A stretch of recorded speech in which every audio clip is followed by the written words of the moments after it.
Assalamualaikum warahmatullahi taala wabarakatuh. Selamat sejahtera. Salam reformasi, salam perjuangan.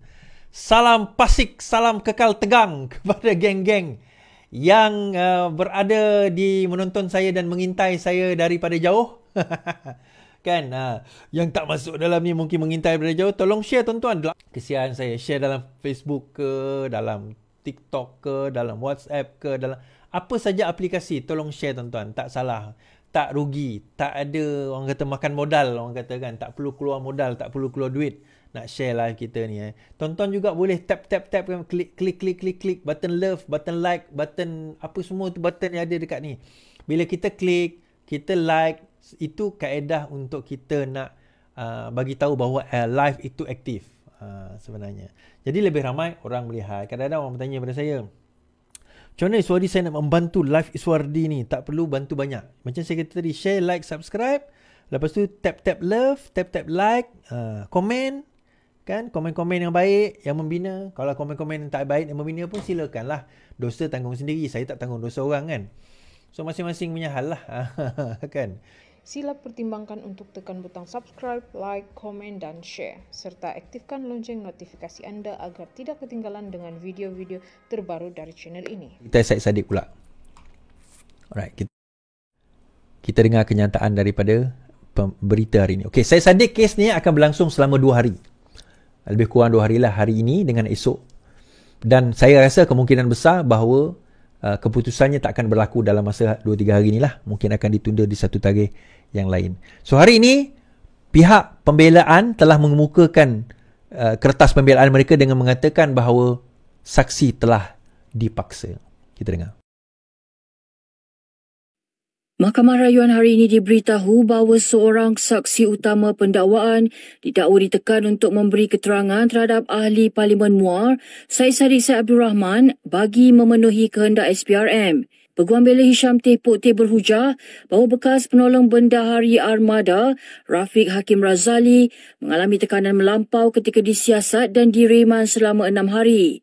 Menurutnya, Rafiq menyerah kepada SPRM dan memberi keterangan yang dimahukan oleh agensi itu.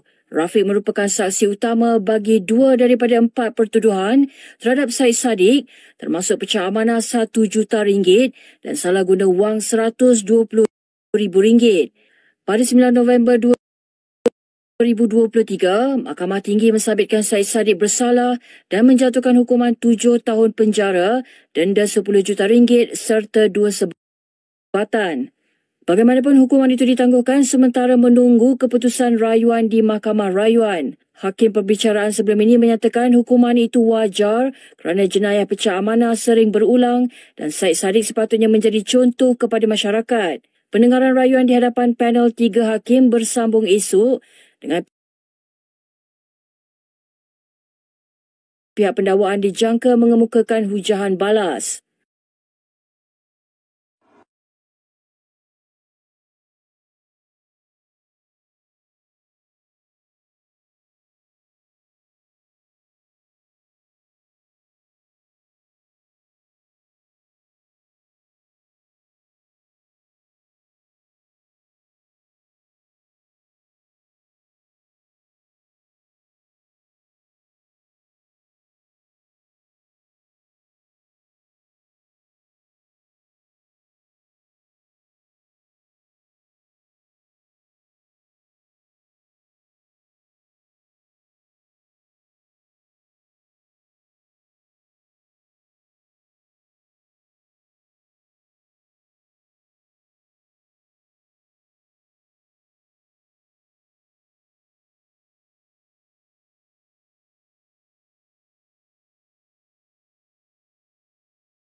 Sorry. Saya cakap panjang-panjang, rupanya suara saya tersekat. Okay, saya ulang. Terima kasih komen. Baik, saya ulang balik kes ini. Okay, dia macam ni. Dalam kes ini, Syed Saddiq telah mengemukakan dua pandangan. Hakim, apa orang kata, pihak pendakwaan telah mengemukakan dua pandangan ataupun dua pembelaan. Pembelaan ini tidak semestinya bahawa pembelaan itu menunjukkan bahawa dia tidak bersalah. Kan? Ini adalah pembelaan. Ada orang tanya saya, adakah pembelaan itu maksudnya dia akan dibebaskan? Tak. Kan? Dia akan dibebaskan? Tidak. Itu bukan maksud dia akan dibebaskan. Maksud benda ini adalah kita kena faham satu perkara, bahawa dalam kes Syed Saddiq ini, pembelaan itu bila dia mengatakan bahawa dia telah dipukul. Okay? Dia kata dia telah dipukul. Ataupun bukan dia. Saksi itu telah dipaksa. Dia kata. Syekh Syam Tek Putih mengatakan bahawa saksi itu telah dipaksa oleh SPRM. Dia ditahan 6 hari dan sebagainya. Sepatutnya, kalau dia nak buktikan perkara tersebut, hendaklah dia buktikan di dalam sewaktu mahkamah, sewaktu perbicaraan. Bukan dibuktikan sewaktu rayuan. Ini pandangan saya lah. Saya mungkin salah dalam isu ini. Kerana biasanya kalau seseorang itu dipaksa, saya kata, dipaksa untuk mengaku, maka dia akan ada perbicaraan dalam perbicaraan. Dinamakan sebagai voir dire. Perbicaraan dalam perbicaraan ini biasanya berlaku dalam sewaktu perbicaraan kes atau during the trial ataupun kes tersebut, dan bukan berlaku sewaktu rayuan. Ini contoh kes Datuk Seri Anwar Ibrahim sewaktu dia lebam mata. Juga ada satu dulu artis pernah kena bunuh kan pada masa itu, dikatakan bahawa dia telah dipaksa untuk mengaku. So kalau seseorang itu dipaksa mengaku, contohnya, kalau engkau tak mengaku, maka aku akan bunuh bini anak engkau, contoh. Kalau engkau mengaku, aku akan lepaskan kau. Itu adalah promise. Tadi itu threat. Kalau engkau dia kena pukul, kena belasah sampai dia mengaku, itu pun Jason, thank you. Maka itu juga adalah satu kesalahan. Satu benda yang tak dibenarkan. Jadi pengakuan tadi tidak boleh diambil sebagai pengakuan. Dan boleh didismiss. Kita boleh impeachkan atau kita boleh mahkamah boleh sama ada mengenepikan ataupun tidak mengambil pandangan daripada saksi utama. So itu Hisham Tek Putih punya pengujahan.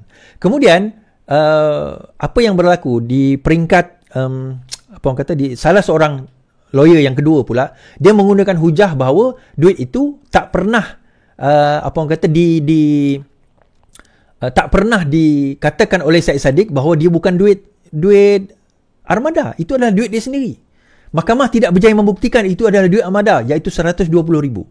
Kita kena faham, dia ada pertuduhan 1 juta pecah amanah, pengubahan wang haram 120,000 dan 50,000. Sekarang ini so far, mungkin esok dia akan sentuh 1 juta tu lah. So far, setakat hari ini, tidak ada perbincangan ataupun tidak ada pertikaian tentang 1 juta telah dikeluarkan daripada armada.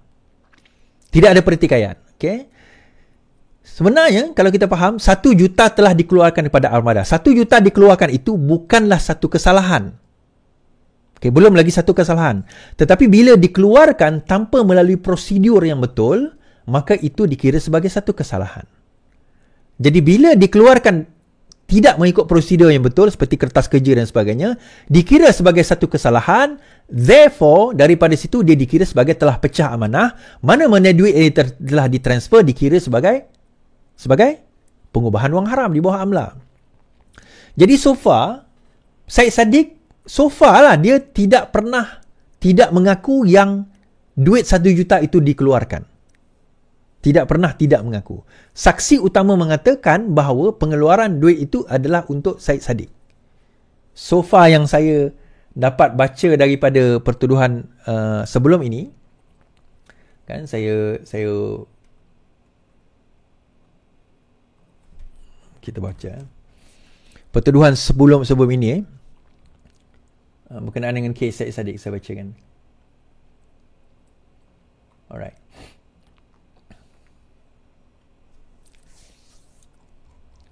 Okey, dalam perbicaraan pada 9 November pertuduhan pertuduhan pecah amanah CBT, Criminal Breach of Trust.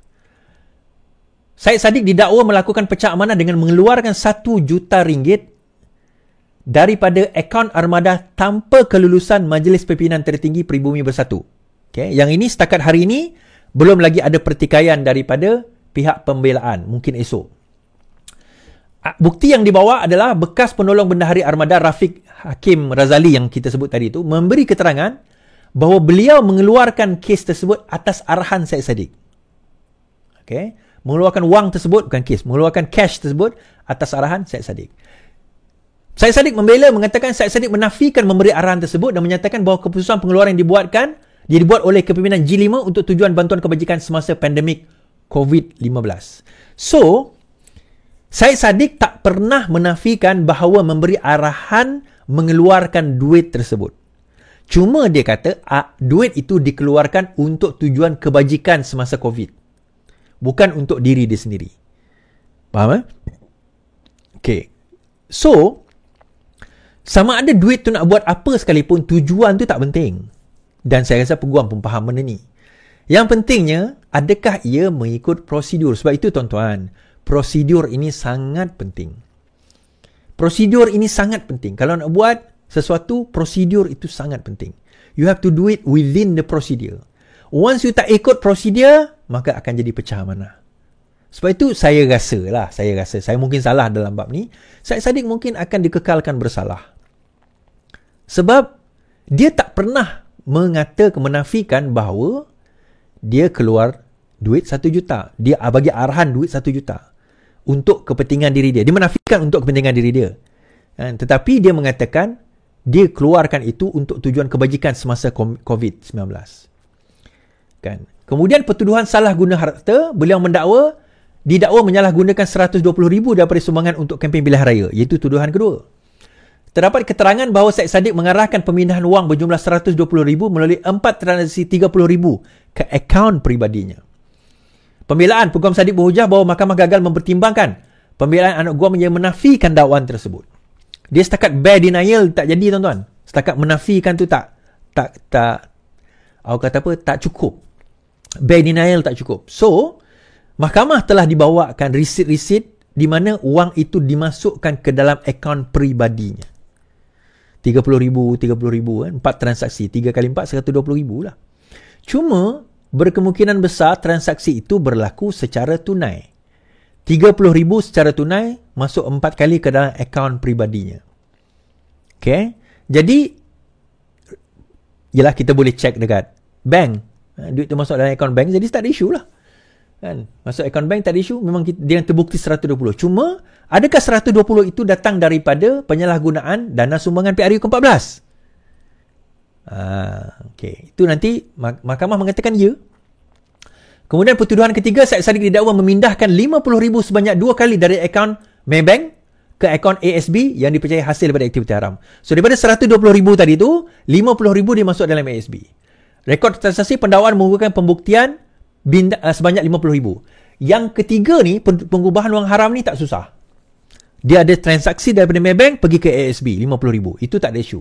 Itu tak ada masalah, pengubahan wang haram itu berlaku. Tetapi kalau Syed Saddiq berjaya menggagalkan nombor 1 dan nombor 2 tadi, maka nombor 3 ni automatik dia akan jatuh. Pengubahan wang haram automatik dia akan jatuh. Okay? Pengubahan wang haram automatik akan jatuh. Kalau dia berjaya membuktikan nombor 1 dan nombor 2. Kalau dia berjaya menggagalkan nombor 1 dan nombor 2. Dia berjaya menggagalkan bahawa dia tidak memindahkan wang itu secara haram. Dan juga dia berjaya menggagalkan bahawa RM120,000 itu bukan daripada wang akaun ataupun wang bantuan sewaktu COVID. Kalau dia dapat menggagalkan dua ini, maka tuduhan ketiga pengubahan wang haram itu berkemungkinan besar akan digugurkan juga. Namun, ini pendapat saya tak tengok bukti-bukti secara jelas, saya tak berada di mahkamah, jadi kita pun tak tahu apa yang berlaku dan bukti apa yang dikemukakan. Tapi secara peribadi saya kata hujah yang dibawakan oleh Tek Poteh hari ini agak tak berapa nak kuat lah untuk nak bantu Syed Saddiq dalam isu ini. Ada kawan saya kata, bukan ni contempt of court ke Is? Kalau kita cakap mahkamah tinggi itu salah. Tak, dalam mahkamah Tak ada masalah. Nak kutuk hakim semua tak ada masalah. Kita kata hakim tu incompetent semua tak ada isu. Itu bukan contempt. Cuma tak boleh guna perkataan kesat lah. Tapi kalau katakan bahawa perkiraan dia salah, dia tak ambil kira benda ni, benda itu, maka itu adalah perkara yang dibenarkan di dalam mahkamah. Okay, faham? Right. Itu sahaja daripada saya untuk hari ini. Peguam boleh periksa dari akaun peribadi saya. Dah periksa dah. Dah periksa. So sebab itu dia dapat bukti ada pemindahan daripada akaun Maybank ke akaun ke akaun ke akaun ASB. Ada bukti. Alright. Thank you siapa yang bagi had.